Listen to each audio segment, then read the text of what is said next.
bisa sampai ke fase yang kedua ini. Nah, ini kalau di dalam gereja itu seperti pengurapan penatua. Kan pertama dipilih dulu kan? Dipilih, harus dipilih baru dihabiskan, ditetapkan kan?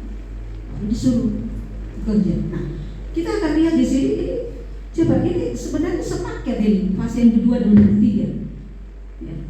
Jadi setelah mereka itu diperlengkapi, ya, diberi kuasa untuk melakukan 3 hal besar, maka mereka akan diutus. Tapi banyak orang, saya melihat juga sudah diperlengkapi tapi nggak diutus. Nggak diutus. Saya harap kita semua di sini melihat kita semua sama ya. Jangan melihat oh itu pendeta, itu gembala, oh itu pendoa, itu WL. No, ya. Kita sama semua di sini. Amin. Ini saya supaya kita nangkap ini. Saya menjaga supaya kita bisa melihat dengan baik dan jelas firman ini. Karena kalau sampai dikacaukan, lihat itu gembala, itu pendeta, itu pendoa, itu WL, itu gitu. Bahaya. Nanti firman nggak bisa nyantol ke kita, karena cuma fokus lihat orang. Jelas ya? Karena semua kita ini murid, pengikut Tuhan Yesus. Ya. Nah, harus jelas dulu ini. Jadi bisa mengusir roh-roh jahat dan untuk bisa melenyapkan segala kelemahan dan segala penyakit. Jadi sebenarnya kita kalau sudah ada kuasa tidak perlu lagi meminta orang doakan kalau kita lagi sakit. Sudah ada kuasa, pakai itu. Amin. Oh, haleluya. Dan berdoa yang benar. Ya, kalau bagi kuasa itu yang benar. Jangan lagi salah berdoa. Ya. Jadi kalau berdoa berdasarkan konteks ini, ya, Tuhan terima kasih Engkau yang sudah memperlengkapi aku dengan kuasa, dan dengan kuasa ini aku mengusir roh sakit penyakit yang ada dalam tubuh ini. Gitu.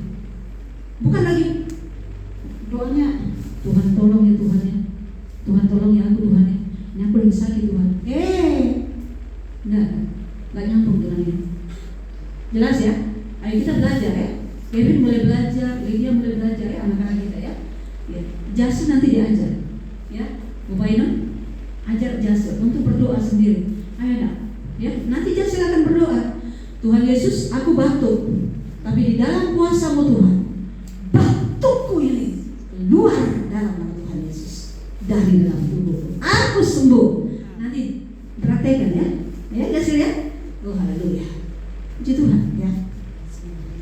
Nah, kemudian melenyapkan segala kelemahan. Nah, ini kita sudah belajar, pernah saya sampaikan kalau nggak salah ya. Melenyapkan segala kelemahan. Apa itu kelemahan? Berbicara apa itu kelemahan? Yang kencang. Apa kuat? Benar Bu, masalah. Karena masalah yang membuat engkau lemah. Masalah yang membuat kita lemah kan? Nggak ada orang ada masalah. Happy dia. Nggak ada. Semua lemah kalau ada masalah, lemes. Tapi dengan kuasa yang ada, kita bisa melenyapkan lemah. Amin. Dengan kuasa yang Tuhan berikan, maka solusi jalan keluar aku bisa temukan. Coba lihat dengan kuasa, solusi kita dapat. Kenapa? Di dalam kuasa itu ada kekuatan, ada apa? Ada penghiburan, ada gairah, ada semangat. Mana ada orang yang ada semangat, ada gairah, dia kalah? Pasti dia menang. Amin. Ayo ya, semangat ya. Jadi gak ada lagi bilang, oh masalahku banyak, aduh makanya aku ini stres, aku ini begitu. Ada ya. Ini masalahku banyak, belum, aduh anakku, cucuku, menantuku, besaku, jemaatku. Nah, kalau dia gembala ya, pekerjaanku, ayo ya. Makanya ini harus jelas. Kalau engkau pengikut Tuhan Yesus, gimana engkau karakter sifatmu, cara hidupmu seperti apa. Makanya kalau orang yang betul-betul jadi pengikut Tuhan Yesus, itu karakternya beda, cara hidupnya beda, ya, kesehariannya beda.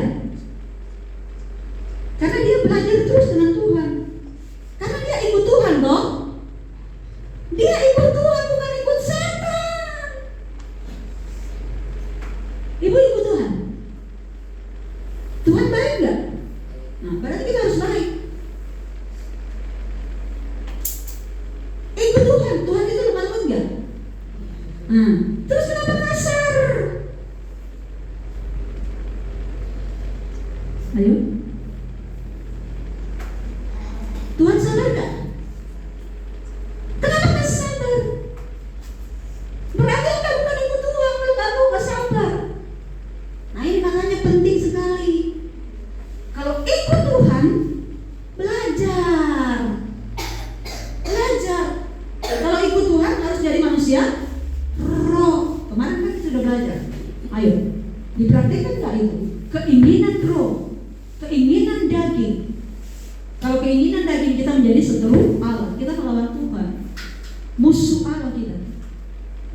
Tapi kalau keinginan roh, berarti kita akan menghasilkan buah roh. Nah makanya, coba kalau ikut Tuhan, buah roh itu nampak loh. Lemah lembut, sabar, pengendalian diri, sukacita, dan seterusnya. Jelas ya? Haleluya. Jadi kalau mengikut Tuhan Yesus, karakternya beda ya. Tuhan Yesus pernah mengeluh.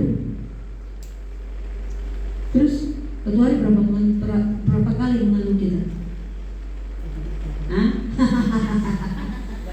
Iya. Ini. Makanya Tuhan bilang, latih dirimu setiap hari.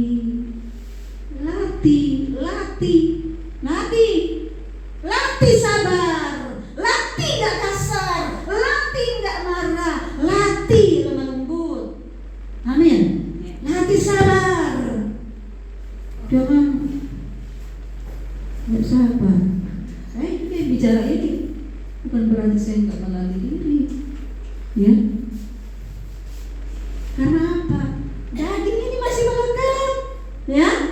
Ini kemana kita bawa daging? Keinginannya banyak. Bahaya kalau kita tidak kendalikan. Yang bisa mengendalikan daging cuman apa? Roh. Cuman roh yang bisa mengendalikan daging. Bayangkan kita kalau nggak ada roh, kita hidup mati. Marah-marah terus, stres terus, mengeluh terus, mati.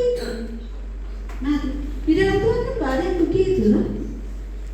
Makanya ini Tuhan memperlengkapi engkau murid-muridnya dengan puas. Apalagi ini mengusir roh jahat. Bayangkan kalau kita tidak usir itu roh jahat. Roh jahat itu kan sekutunya si iblis itu. Alkitab sudah mencatat dia berkeliling. Mengelilingi siapa? Mengelilingi tetangga, mengelilingimu. Sekarang ini dia ada. Ya karena roh jadi tak kelihatan, tapi rasa. Memang roh itu tak kelihatan, tapi dirasa. Jelas ya? Sekarang ini dikelilingi setan kita. Tapi kita yang adalah roh, setan itu ibaratnya dia seperti singa yang kotor.